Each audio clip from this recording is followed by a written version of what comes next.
Kirap boyongan hari jadi ke-702 Kabupaten Pati, Jawa Tengah diwarnai aksi sorakan dari warga. Momen ini terjadi saat Bupati Pati, Sudewo dan istrinya melintas menggunakan kereta kencana. Beginilah detik-detik saat kereta kencana yang membawa Bupati Sudewo dan istrinya Atik Kusdarwati melintas di hadapan warga. Terdengar suara sorakan dari warga yang memadati jalanan dari area Pendopo Kemiri hingga kantor Bupati Pati di kawasan alun-alun. Sorakan warga tersebut terdengar di beberapa titik, bahkan ada yang meminta Bupati untuk pulang. Sorakan makin kencang saat kereta kencana melintasi posko donasi aksi 13 Agustus di sudut pagar sebelah barat kantor Bupati Pati. Adapun Bupati dan sang istri yang mengenakan pakaian adat itu tetap melambaikan tangan pada warga saat sorakan berlangsung. Mereka tetap tersenyum dan tetap menyapa masyarakat. Tak hanya sang Bupati, sorakan warga juga dialami oleh PLT Sekda Pati, Rioso, yang sempat adu mulut dengan massa simpatisan demo beberapa waktu lalu. Koordinator Masyarakat Pati Bersatu Ahmad Hussein mengatakan aksi warga tersebut sebagai bentuk kekecewaan atas kebijakan kenaikan tarif pajak bumi dan bangunan perdesaan dan perkotaan atau PBBP 2. Sementara itu, warga lain yang ada di lokasi, Tukul, mengaku kecewa dengan kebijakan Pemkab Pati menaikkan tarif PBBP 2. Tukul juga membantah klaim Sudewo yang mengatakan PBBP 2 tak pernah naik dalam 14 tahun terakhir. Menurutnya, pada masa pemerintahan Bupati sebelumnya yakni Haryanto, tarif PBBP 2 sudah pernah naik. Tukul sendiri mengaku belum melunasi PBBP 2 pada tahun ini yang jatuh tempo pada September.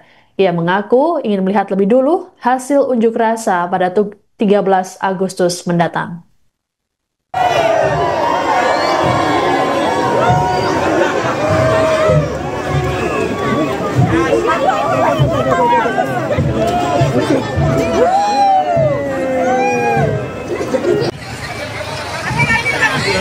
Lihat Bupati Sudewo.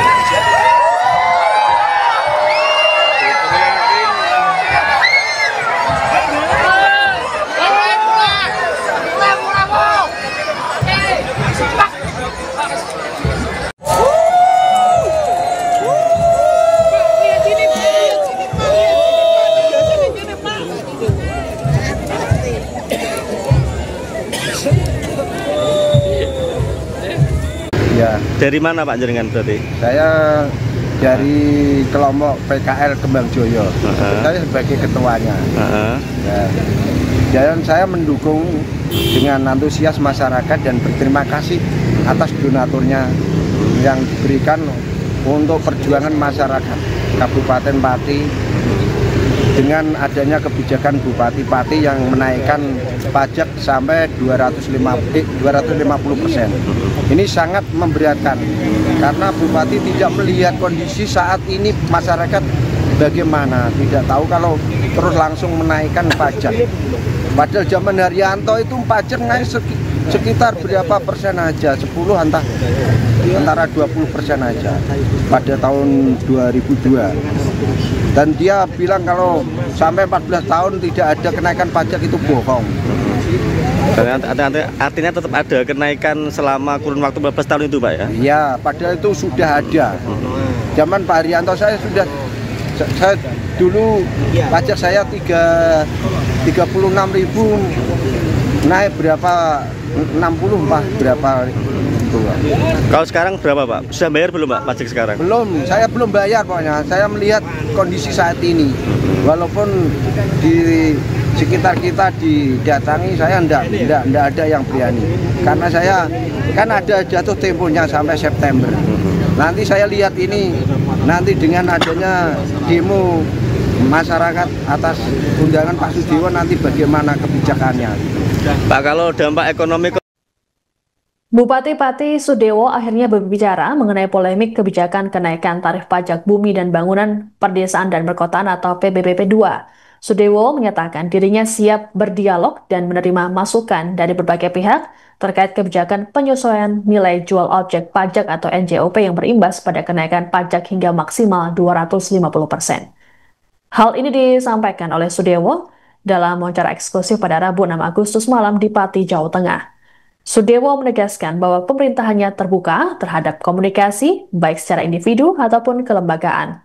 Terkait dengan kebijakan penyesuaian NJOP, Sudewo menegaskan bukanlah keputusan sepihak. Menurutnya, hal ini berdasarkan musyawarah bersama kepala desa yang kemudian menyosialisasikannya pada warga dalam forum rapat RT.